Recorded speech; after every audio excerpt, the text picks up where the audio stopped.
It's your Dockmaster Michael Atilano, and you are listening to the Starboard. You're listening to the Starboard. On this episode of the Starboard, I have Doug C.T. Thomas, founder of Kiwi Music. Welcome aboard, Doug. Hey, thank you, Michael. It's a pleasure. It's finally great to be able to talk with you. So tell me about Kiwi Music and how this whole concept got started. I had an importing wholesale company importing audio products into New Zealand for about 30 years. I had a cancer scare and had two major operations around about the 2000 mark. I sold the business, got out of it completely, went back into music. I've always composed music from way back, played in various bands in New Zealand and Australia for about 10 years professionally. Stopped doing that, started the importing wholesale company. After I recuperated, I got back into music, and that's how it started. You have a slew of artists that you work with in your recordings, and I have to say that every single one of them sounds top notch. How did you go about recruiting the artists that you found? Well, I discovered a website called MySpace, an American website, which I thought was fantastic, simply because it was mainly for musicians and artists of various types. I heard a broadcaster, Debbie. She was rated, I think, the best or second best jazz singer in Scotland. I know that sounds crazy, but jazz is very big in Scotland. They have a lot of great musicians up there. And she hosted several events, the Arts Festival in Edinburgh. I think she hosted those. And the year before that, Natalie Cole did it for several years. Debbie took over that role. I heard her singing and I thought, that's the type of vocalist I'm looking for. I write mainly Latin-inspired type compositions. And to me, that's her forte. And the type of music that you write and the music I received from your wonderful manager, Carol Owen, who's been great Yes. and instrumental with everything. Your Thank you. style of music is very broad and very eclectic. And so everything that I receive, not one style of music sounds the same as the next song. So your artist that you're referring to is Debbie Davis on vocals. She's a wonderful vocalist, and we had her on a couple of podcasts ago. Her story is also amazing. How do you assemble your band when you go into the studio? Well, I write my music on guitar. I'm a very bad guitarist, but it's just an instrument for me to write music on. I'm left-handed. I use unusual chord structures simply because being left-handed and having a right stringed guitar, it blends various unusual elements into the music, especially the different chords. Then I use a very simple computer program called Band in the Box. Now, I've had Cubase and various other computer music software programs, but to me, they're too complicated. I'd rather learn a new instrument than learn a computer program. And so I send it all off on MP3 to Clark Sawley, who lives in Scotland. He's worked for people like Average White Band, Big Country, Simple Minds. He's done sound for bands such as Spandau Ballet, Depeche Mode, even Tom Jones, and many new bands up there. So he's excellent. He plays a fantastic keyboard. You hear him on all those songs. He also plays a very good bass. So he's playing bass as well. He gets various Scottish musicians. Because of COVID, he was very limited. People couldn't travel, so he had to make do with the musicians up in that area. He lives about 80 or 90 miles north of Edinburgh, Kilmarnock. To me, he does a fantastic job. That's a wonderful, great arsenal of people that he's worked with. Your music sounds very polished. Your music stands toe to toe with anybody else that I've listened to and any other music that we receive from different sources. It's very easy to listen to, but not just that, the instrumentation is great on there. However, everything that I hear, you're the man behind the curtain. I prefer it that way. So you play the primary guitars, correct? I have two other producers.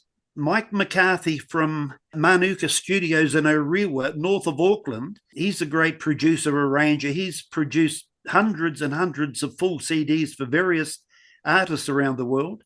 And also Stu Pearce, another keyboard player, recording engineer. Some of the songs you've played, they've had the three of them doing various songs for me.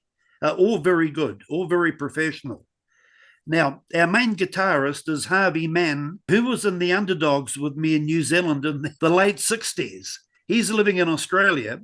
He does a lot of work for movie companies in America, but he plays the odd guitar for me when I think there's a song that suits him. He was on the latest one, Song for Miles, that you played the other night.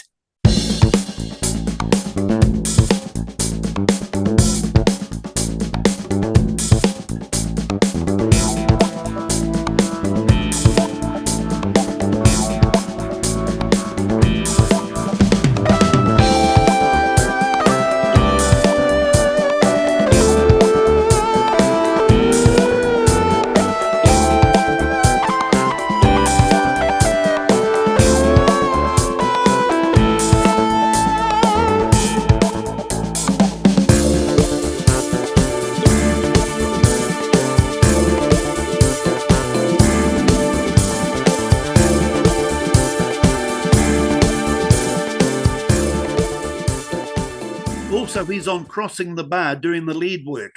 And to me, he plays as good as anyone in the world, if not better.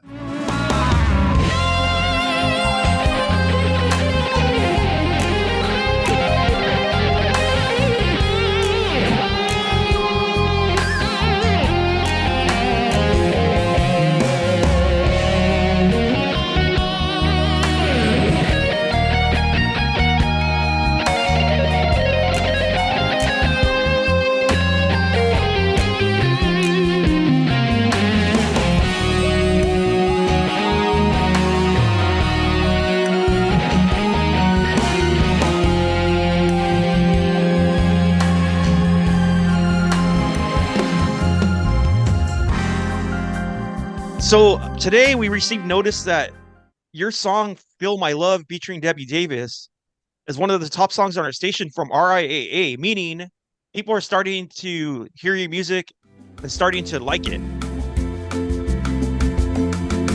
Feel the love. How can't you feel my love? Feel my love. Now can you feel the love? Loving you means everything to me. Congratulations to that. Oh, thank you. Thank you. Whenever I hear a new music trend, I try and do the opposite. So I'd rather do my type of music, and whether that works or not, who knows? Tell us about Sacred Peyote Cult. Okay, well, Clark Sawley is the keyboard player. We get Harvey Mann to play guitar on the odd thing. He has his own musicians over in Scotland he uses occasionally, different ones. It's just a style of music that's not suited for Debbie or anyone else. It's more ambient rock, so to speak. A different genre again, which I always have liked writing. It blends into almost like smooth jazz territory. When I was 12 years old, I started listening to jazz like the Modern Jazz Quartet. Milt Jackson on vibe, to me, fantastic. Piano, vibes, double bass and drums. Then a friend of mine started importing records by Art Blakey and the Jazz Messengers. People like Clark Terry, Horace Silver, brilliant musicians. And that's where I started, listening to that first. And then I went to rock later on, but I started with a jazz background, listening to all the American jazz greats. Miles Davis, Charlie Parker, of course, Art Pepper, incredible musicians. And that's how it all started. So I try and keep, if I can, that jazz element. You seem to have a broad background also with your circle of musicians and people that you know in the music industry. So how did you find your way with Love? I was in Los Angeles at the time, just for a week or so, on holiday. And I went to a record shop, I think it was in the Valley. And there were 2 CDs I saw by Love. And I hadn't heard of the band for years. And it was always a favorite band of mine in the late 60s, always. They were so different, and that's what appealed to me. So I asked the female at the counter serving, I said, is this group still playing? And she said, sadly, no. Arthur Lee's doing nothing. I said, what? He's a huge talent. I've been a fan of his since way back. Got back to New Zealand with the 2 CDs and I started asking around, what's he doing? No one knew. I finally got hold of a contact who gave me Arthur Lee's mother's number in Chicago at the time. Now, she's a very interesting woman. She taught Muhammad Ali when he was in a type of reform school when he was a young boy, and they kept in touch for years after that. Anyway, we talked, and she gave me Arthur's number in LA, and I think it was in Studio City. So I contacted Arthur, rang him up, and I said, what are you doing? Nothing. I said, you've got a huge talent.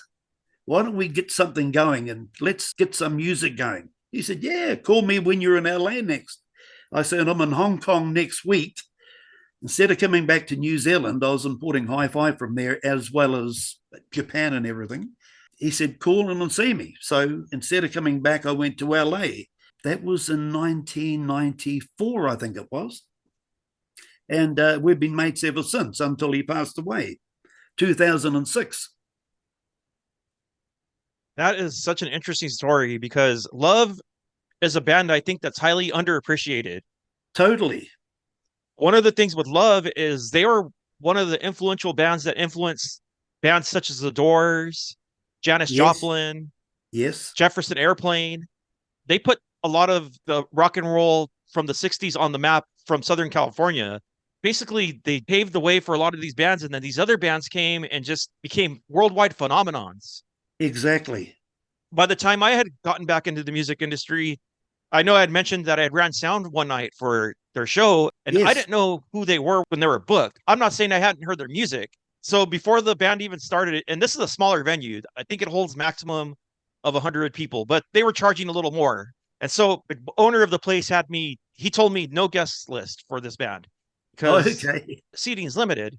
So I didn't know who Johnny Eccles was, or I hadn't recognized him. And so I asked him when he came in, hey, I'm checking people in right now. We don't have a guest list.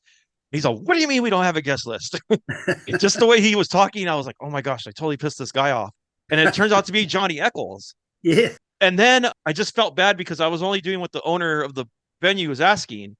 And sometimes the owners have you do things that they wouldn't do. So anyway, Johnny Eccles comes in, and then I started talking to him, and then they were just fantastic. It was such an honor for me to be there that day. It's funny that you had mentioned them and that you have a sort of history with them in a different way. And also 1994 was a lot more difficult to get a hold of people. So kudos on that.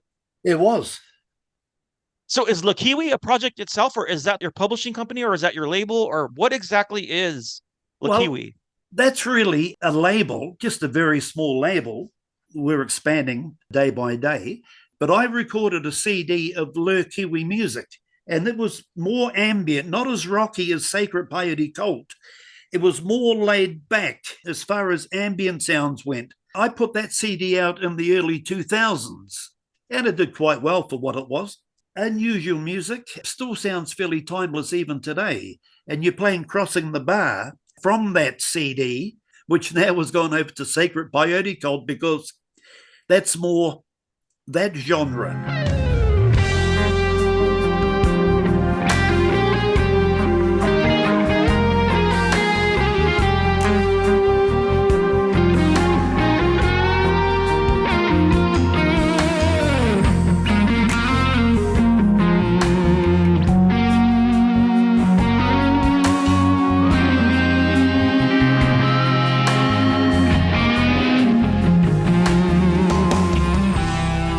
We're not a live recording band. People want us to play live, but no, it's mainly recording. When I first received your music from Carol, I wasn't sure how to receive it mentally. So what I did is I just put it in rotation. Is this something that you've just been accumulating over time? Well, I've been writing music since the 60s. Some good, some terrible, but we just keep on going. And I've written hundreds of songs. I've got a huge back catalogue, not even recorded yet. And I'm just going through to see which has appealed on what genre. I've got a whole list of songs for Debbie, about 20 to 30 songs, new ones for Debbie to record. Of course, that's going to take time. I've got just as many instrumentals, various genres, even early Celtic type music. It sounds like you're involved in more than just simply writing the music. You could call me a conductor if you like, but that's about it. I just guide people here and there and take it from there. I like giving people the freedom to express how they feel the song. And 9 times out of 10, it comes out perfectly. Tell me about your work with Truda Chadwick. Yeah, true. That's another story. Truda is, I call her the Queen of the Nile, a great singer, a perfectionist, must be done her way or none at all. So we get involved in all sorts of various arguments, but we seem to get on in the end. Very well known in New Zealand. I don't know if you've heard of a musician in Britain called Georgie Fame. Georgie Fame and the Blue Flames. They were going from the 60s. I think he's still playing. He does a lot of work for Van Morrison as well under his real name, which I can't remember. Truda has sung with him in Asia for about, I think they did 3 to 6 months singing. And she went to Britain and sang with them for a while. So she's had a lot of experience with top musicians here and the UK. Now, how did you go about onboarding her to work with you? We've been friends since the late 60s, early 70s. Always liked the vocals. Now, that was produced in New Zealand by Mike McCarthy, the producer I mentioned before. Her trumpet player was an American who's been living in New Zealand for years. Rick Roth, I think his name is. He did the muted trumpet on that song. Boom, boom, boom. When I saw your light, it seems that you ain't sleeping just like me.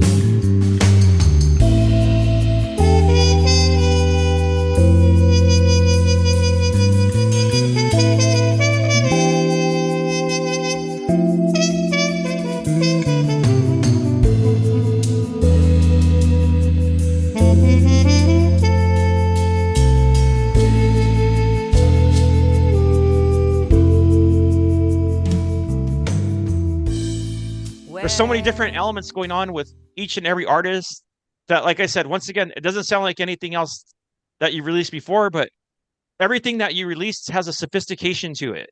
Oh, thank you.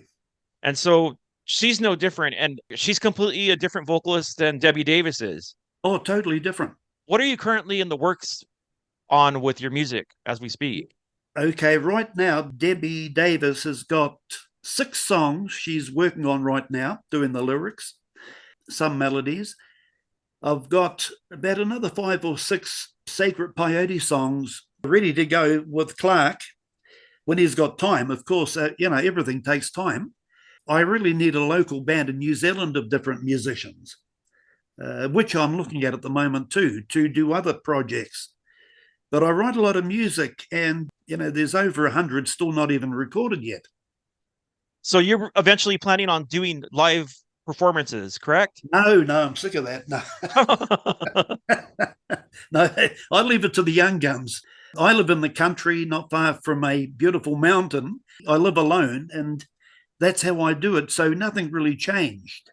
So now, how do you go about getting the drummers? Because your drummers are all just fantastic. Well, Clark arranges that. Being Scottish, there's no shortage of good drummers in Scotland. So Clark does that over there. When Harvey Mann plays, he lays down the track in Australia, all in wave file, and sends it back to Clark. We're in different countries. Debbie's in Spain. She does the vocals in Spain, sends it back to Clark in Scotland. Harvey does the same from Australia to Scotland. I send all my demos to Clark in Scotland. So it's this is a great thing about the digital age. To me, it sounds like you're in a band. Well, in the old days when we were playing in bands in the late 60s, early 70s, to get into a studio, the 2-inch tape tracks, the reel-to-reel players and all the studio gear, you were looking at 250,000 plus. Now with digital technology, you can get a good home studio for about 10,000 less. So that's the beauty about digital. I still love the analog warmth, but digital is so convenient. A lot of things have changed with digital, especially within the past 5 years. Interesting that you could do a lot of stuff even on your phone. And, Yes. Oh, very true. just they're starting to fine tune a lot of those frequencies. Tell me about your father and his history as a merchant marine building yachts. I thought that was interesting. Just before the war started, my father, Godfrey Thomas, he won the New Zealand amateur boxing title in the, I think, featherweight division, very small. But those days in New Zealand, every town had a boxing gymnasium. Boxing in the 1930s was bigger than rugby in New Zealand. Now, rugby is pretty big here. Anyway, there were boxers all over the place. He got the title. World War II started, so Dad and his three brothers all enlisted in the first echelon to go overseas and fight. Dad's brothers all got enlisted. Dad was turned down. And he said, why? He said, you're not fit enough. And Dad said, well, look, I've just won the New Zealand title. I run 7 miles a day. And I'm not sure if he said barefoot or in very, very cheap and nasty tennis shoes. In those days, they're not the tennis shoes of today. So he used to run 7 miles a day. They said, you're not fit enough. And he said, why? And they said, well, because you're flat-footed. You cannot join the Army, Navy, or Air Force. That was quite a shock to him. So the only service he could join was the Merchant Navy, which the Americans call the Merchant Marines. And that's what happened there. Built various yachts and things, not, 30, 40 footers, not big super yachts or anything, but he was always a lover of the sea. I was a dockmaster. And so what happened was I started doing interviews and I just kept the title because it sounds very much like a DJ. Like it does. Master. That's what I thought. I think, isn't New Zealand on the Pacific coast as well? Yes. The east coast of our country is on the Pacific side. I'm on the opposite side, the Tasman Sea, which faces Australia.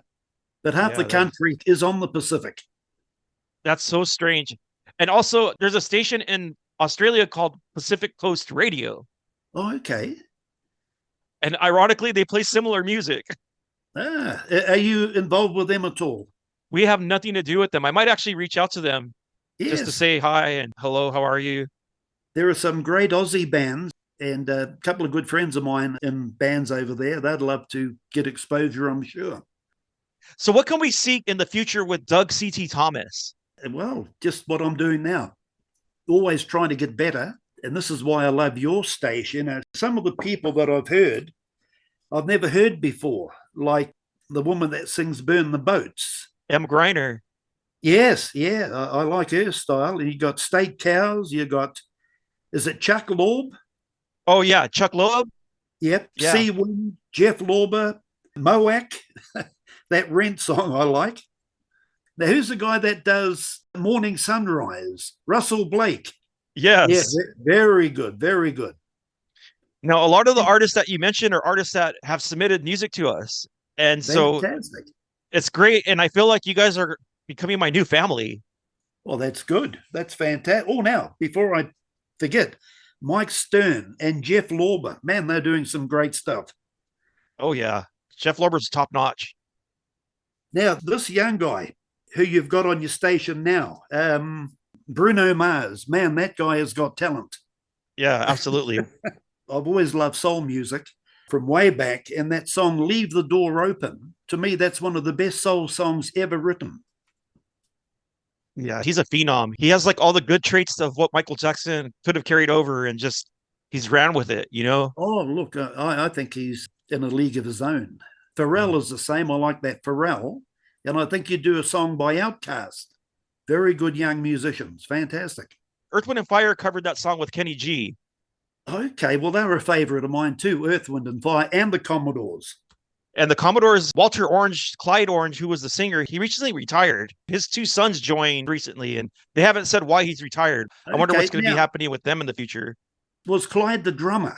He was the drummer, then he became the singer. He's the one that sings Brick House. Yes, well, Ronald LaPred, the bass player for 18 years, is a very good friend of mine. He lives in New Zealand when he's not in America. And he took me to one of their shows one night, and I met all the Commodores afterwards. This was after Lionel Richie left. And we had a great night. Excellent band. Excellent band. Doug, it's been a pleasure talking with you. And everyone, please check out Doug C.T. Thomas. You can hear his music on Pacific Coast FM. And what's the name of your website? Kiwi-music.com. And there you can find Doug C.T. Thomas's music.